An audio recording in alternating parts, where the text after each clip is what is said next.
All right. Welcome back to the GSMC Wrestling Laureate podcast brought to you by the GSMC Sports Network. I'm your host, Eric, with all your wrestling factoids.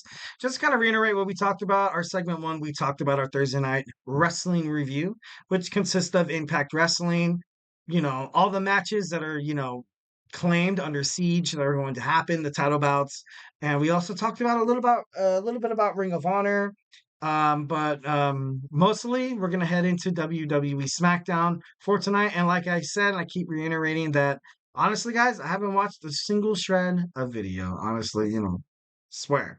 I swear on my hamster's life. No, I'm just kidding. I don't have a hamster. Or do I? I'm just kidding. No. Hamsters are bad. Or they're bad for the environment. It's like driving a Prius. No, just kidding. But moving on. So, but before we move on, we get a number of questions that come in during the show from viewers like you. So please remember to use the tips and donations link at the GSMCpodcast.net with your questions. It means a lot to me. Honestly, it's cool to have the podcast, absolutely 110%. But, I love audience engagement. I love seeing, comments on the screen. Definitely if you're watching wrestling or if you have already watched SmackDown, please don't, we don't want any spoilers here. We don't want any spoilers. But if you want to talk, if you just want to share your opinion, or if you just want to, talk to somebody about wrestling, maybe maybe you have family and friends that are not into the subject matter. But, wrestling fans, they have something that NFL fans, Major League Baseball fans, hockey fans, basketball fans, that's something that they really can't relate to is that wrestling fans are, I don't know, the moment you kind of see a wrestling fan, you kind of like have this family like feeling. And I know I mentioned this before on the podcast that one time I went to Disneyland and I was wearing my Seth Rollins shirt.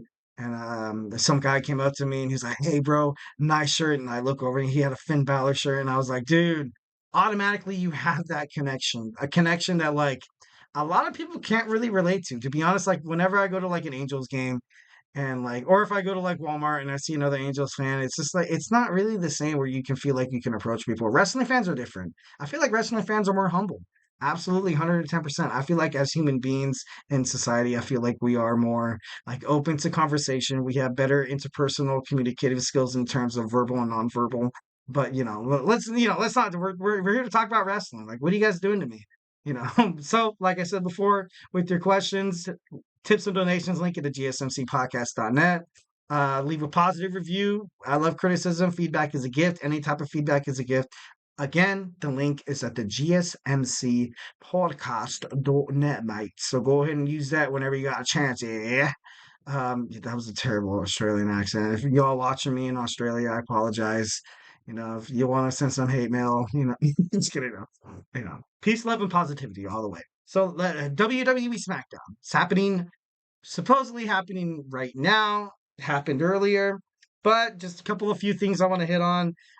So let's get on into it. SmackDown tonight's going to be at the LDLC Arena in France. So the new Catch Republic is going to fight the Authors of Pain, Ankam and Razar. Ultimately, you saw in NXT the reason why Axiom and Frazier held on to their NXT Tag Team World Championships was Solamente because of just kind of having backup in the new Catch Republic. I love Tyler Bates. I love Pete Dunne. Absolutely great tag team. Hope they don't decide to split these guys up. But ultimately, the Authors of Pain, I thought they were going to stay on NXT. I thought this was kind of going to kind of be like, they were going to win. They're going to win because the rosters don't lock until after Backlash, which kind of leaves like the surprise factor, perhaps. They also said that there's going to be a major, major, major announcement tomorrow on Backlash. And oh my God, I live on the West Coast, and I think Backlash starts at like 10 a.m. And I'm like, why? Why? But then again, like, and I don't know. I'm not trying to seem cynical, and I'm not trying to like downplay WWE in terms of events because all the events that's ever aired in like Jeddah, Saudi Arabia, Scotland, Europe, France, and stuff like that. Back in the Vince McMahon era, I feel like those matches or those pay-per-views were kind of just like not really taken seriously. It was more or less just kind of giving the fans what they want, letting the people pleasers win their matches, like John Cena, or like when Bill Goldberg retained his match or defeated the Fiend. at like it was just nonsense. It was just stupid, absolutely stupid, totally dumb. Probably one of the dumbest things that WWE has ever done. But I don't know. Whenever they go, out of country and stuff like that, like, and recently WWE has said that WrestleMania will probably never, ever, ever be outside of the United States, solely solely based on the fact that like most of their money are like kind of based in the United States and stuff like that. So I don't know. I take out of country events, pay-per-views like semi seriously. Like I think something big's gonna happen, maybe. But you gotta also have to look at the reputation of the WWE. Like usually like when things happen kind of, you don't really have big things happen and you're like, oh my God, like that happened at Clash at the Castle. Do you believe that? That's crazy. Or that happened at, in Jeddah, Saudi Arabia. Like, I think most of the time when they have pay-per-views over there, it's more or less just kind of like letting the talent be the talent, letting them showcase their abilities, and ultimately kind of like title changes never really happen. But, like I said before, it is the Paul Levesque era. This is his second stint at an event, at like a major pay-per-view, so to speak. So could be wrong. Could be dead wrong. Y'all better watch Backlash on Saturday because you bet your butt on Monday we're going to talk about it. So please remember to tune into the GSMC Wrestling Laureate podcast every night, Monday through Friday at 8 p.m. Western Time, 11 p.m. Eastern Time. If y'all watching me on the East Coast, I love you. Absolutely. I know it's 11 o'clock. You're probably ready to go to bed. I don't know if y'all work on Saturdays. I hope you guys are getting ready for an amazing weekend. Maybe you have a boat, or maybe like you're trying to like plan a camping trip with the kids or something like that. Absolutely, that'd be awesome. That would be 110% awesome. Love that. Love family bonding. Or if you just, you're hanging out by yourself with this hamster. Why do I keep bringing up the hamster? I'm just kidding. Anyways, moving on. So we have our new RKO show with Kevin Owens and Randy Orton. Should be interesting to see what kind of happens. Definitely, probably will be interrupted by the Bloodline. A-Town Down Under are still under the RKO's kind of radar. What's the other guys? Who's the other guy?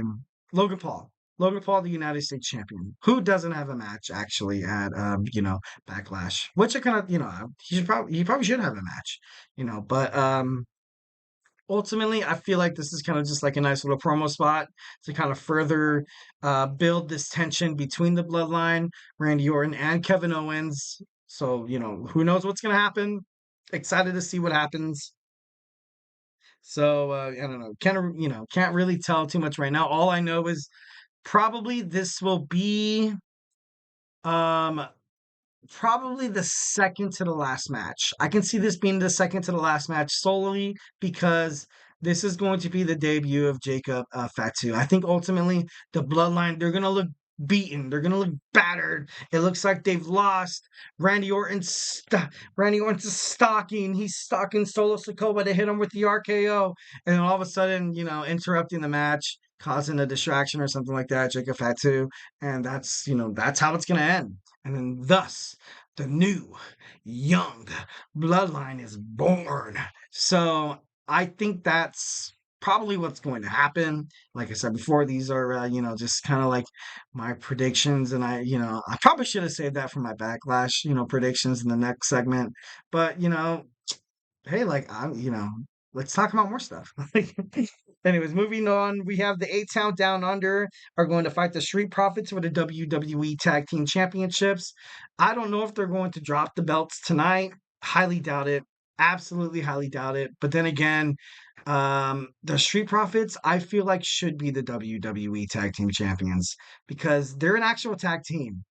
They have good chemistry. They have just something in a match that you want to pay attention to it because sometimes even like it's like you have this subconscious thought as a wrestling fan, and I know I'm guilty of this. Like when you see the Street Profits wrestle and they lose, and you're like, oh man, that sucks. They've been in the tag team division pursuing tag team matches for a long time, and but then you have that subconscious thought that if they lose tonight to Theory and Grayson Waller, I don't know. It's like once again, it's that you have two singles wrestlers that could be fighting for the Intercontinental Championship or the United States Championship. They decide to kind of ultimately forming this A Town Down Under, and fighting. I feel like they just. And then again, I don't want to seem too cynical, but I feel like when they're together, kind of like when Kevin Owens and Sami Zayn beat the Usos at WrestleMania. I loved it. It was cool. Absolutely. It was nice to see the Usos lose, but it just kind of takes opportunities away from other tag teams that are chomping at the bit, kind of like Pretty Deadly. You know what I mean? Like kind of like the LWO, kind of like Legado del Fantasma, Humberto Carrillo, and Angel Garza. And, also, these guys are huge. And I don't know if anybody could take any opportunities away from this guy, but Authors of Pain. Authors of Pain, when they made their way back, when they made their way the first time through NXT, when they made it up to the main roster on Monday Night Raw, um, they were just overlooked. They were overlooked. They weren't really seen. Kind of like what you see with DIY. I thought DIY was going to beat the Awesome Truth. Didn't happen. Tonight, I ultimately think that the Street Profits will beat A Town Down Under. But then again, I don't know if that's going to happen. I kind of wish it really does because I feel like who better to put on a tag team match than an actual tag team contender. Like, you know what I mean? And I'm not trying to talk down to Austin Theory because Austin Theory is a good wrestler. He's a good guy. He's kind of Vince McMahon's last guy that he tried to push so hard. And then Grayson Waller from NXT, like he was good with Grayson Waller effect and stuff like that. But I don't know. I just feel like I don't know. It should be interesting to find out what's gonna happen. Definitely gonna send some shorts tonight after I watch SmackDown. The moment I get done with this podcast, I'm gonna like click it on. Let's do it. Let's watch it. So I'm still like virgin eyes, like I haven't seen anything. So yeah. And lastly, we're gonna talk about Cody Rhodes and AJ Styles coming face to face for the last time before the WWE Backlash pay-per-view in France. Um, Ultimately, I think that this is kind of just like just like a nice little thing just to kind of build tension. Ultimately, you kind of see AJ Styles kind of like not get the better of Cody Rhodes, but you saw Cody Rhodes win. He beat Carmelo Hayes last week, and then AJ Styles was like in his face and stuff like that. So ultimately, this could be big, and a lot of people take if there's a bold move that happens on in Backlash, and like I said, I haven't met my Backlash predictions after this, but ultimately, like this could be big for either superstar. Like AJ Styles, I would say probably has. I'm not going to say like a 0% chance of beating Cody Rhodes because that'd be cynical. But at Backlash, I can kind of see maybe like a 95. No, not 95. That's still pretty bad. Maybe 85% Cody wins. 15% maybe AJ Styles. But I don't know. It's after Cody finished his story, 2 long years in the wrestling industry, and he was able to finish his story. So it would be kind of like, kind of nonsense for him to drop the title. But then again, like, we'll get more into it in the next segment. So, yeah. So let's go ahead and jump right on into it. Like I said, I promise we have our WWE Backlash predictions. Don't go anywhere. Let's do this.